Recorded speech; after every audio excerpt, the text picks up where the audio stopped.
MCR न्यूजमध्ये आपलं स्वागत। मी राज गायकवाड। पाहूयात आजच्या ठळक घडामोडी। कोरोनाचा महास्फोट 1,26,789 रुग्ण आढळले तर 685 जणांचा मृत्यू। महाराष्ट्र सरकार लोकांचा जीव धोक्यात घालत आहे, केंद्राचा आरोप। महाराष्ट्रात सर्वाधिक रुग्ण असतानाही कोरोना लसीबाबत दुजाभाव कशासाठी? मुंबईत लसीकरण केंद्राच्या बाहेर नागरिकांची झुंबड, कठोर निर्बंधाशिवाय पर्याय नाही, शरद पवार। शिवसैनिक बाळासाहेबांची खोटी शपथ घेणार नाहीत, बाळासाहेब आणि माझ्या 2 मुलीची शपथ घेतो, अनिल परब। रेडीमेसी इंजेक्शनाचा काळा बाजार, चौघांना अटक। आता पाहू बातमीपत्र विस्ताराने। कोरोना रुग्णसंख्येचा देशात महास्फोट झाला आहे। गेल्या 24 तासात तब्बल 1,26,789 कोरोना रुग्ण आढळले आहेत तर 685 जणांचा कोरोनामुळे मृत्यू झाला आहे। सध्या देशात 9,10,319 कोरोना रुग्णांवर उपचार सुरू आहेत। यातील सर्वाधिक रुग्ण महाराष्ट्रात आहेत। 7 एप्रिलला महाराष्ट्रात 59,000 पेक्षा जास्त रुग्ण आढळले। दरम्यान काम नसेल तर घराबाहेर पडू नका असे आवाहन केले जात आहे। मास्क घाला, सुरक्षित राहा। महाराष्ट्र सरकारच्या गैरव्यवस्थापनामुळे कोरोना नियंत्रणात येत नाही। राज्य सरकार लोकांना जीव धोक्यात घालत आहे। केवळ वैयक्तिक वसुलीसाठी संस्थात्मक विलगीकरणाचे नियम कठोरपणे अंमलात येत नाहीत। लसीकरण योग्य प्रकारे होत नाही असे गंभीर आरोप केंद्रीय आरोग्यमंत्री हर्षवर्धन यांनी केले आहेत।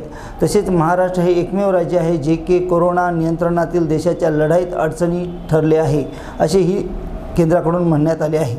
राज्यात सर्वाधिक रुग्ण असतानाही कोरोना लसीबाबत दुजाभाव कशासाठी असा सवाल आरोग्यमंत्री राजेश टोपे यांनी केला आहे। आज कोरोना लस वाटपात केंद्राकडून महाराष्ट्रावर पुन्हा अन्याय झाला आहे। कोरोनाचा सर्वाधिक प्रादुर्भाव असून महाराष्ट्राला केवळ 7,40,000 डोस वाटप झाला आहे तर इतर राज्यांना 40 लाखापेक्षा जास्त डोस पुरवण्यात आले आहेत। ही संपूर्ण परिस्थिती आरोग्यमंत्री राजेश टोपे यांनी माध्यमांसमोर मांडली आहे। गेले 2 दिवस राज्यात आरोग्यमंत्री राजेश टोपे यांनी लसीचा तुटवडा असल्याची माहिती देत आहेत। परिणामी मुंबईच्या सर्वात मोठ्या BKC लसीकरण केंद्रावर आज लसीकरण करून घेण्यासाठी नागरिकांची झुंबड उडाली आहे। लसीकरण केंद्रावर सकाळी 7 ते दुपारी 3 आणि दुपारी 1 ते 9 अशा 2 टप्प्यात लसीकरण केले जात आहे। आज सकाळी या केंद्रावर 6:30 वाजेपासून नागरिकांची रांगा लागल्याचे दिसत आहे। कोरोनामुळे राज्यात कडक निर्बंध लावले आहेत। या पार्श्वभूमीवर आज राष्ट्रवादी काँग्रेसचे अध्यक्ष शरद पवार यांनी जनतेशी संवाद साधला आहे।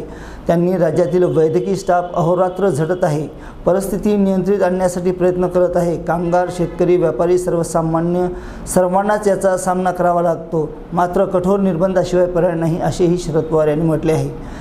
NIAच्या अटकेत असलेल्या सचिन वाझेंनी राज्याचे परिवहन मंत्री अनिल परब यांच्यावर गंभीर आरोप केले आहेत। मात्र बाळासाहेब ठाकरेंची शपथ घेत परब यांनी हे आरोप फेटाळले आहेत।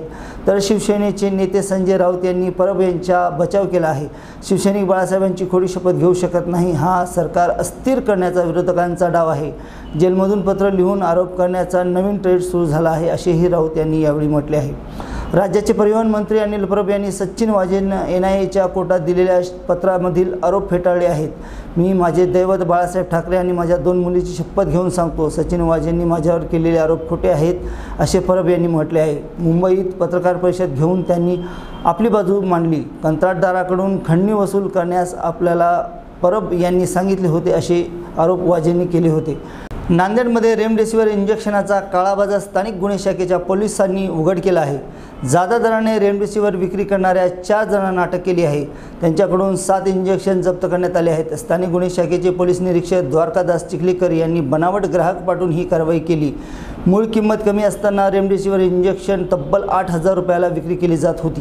पुन्हा एक नजर ठळक घडामोडीवर। कोरोनाचा महास्फोट 1,26,789 रुग्ण आढळले तर 685 जणांचा मृत्यू। महाराष्ट्र सरकार लोकांचा जीव धोक्यात घालत आहे, केंद्राचा आरोप। महाराष्ट्रात सर्वाधिक रुग्ण असतानाही कोरोना लसीबाबत दुजाभाव कशासाठी? मुंबईत लसीकरण केंद्राबाहेर नागरिकांची झुंबड, कठोर निर्बंधाशिवाय पर्याय नाही, शरद पवार। शिवसैनिक बाळासाहेबांची खोटी शपथ घेणार नाहीत, बाळासाहेब आणि माझ्या 2 मुलीची शपथ घेतो, अनिल परब। आणि रेमडेसिवीर इंजेक्शनाचा काळा बाजार, चौघांना अटक। याचबरोबर हे बातमीपत्र संपले। नमस्कार।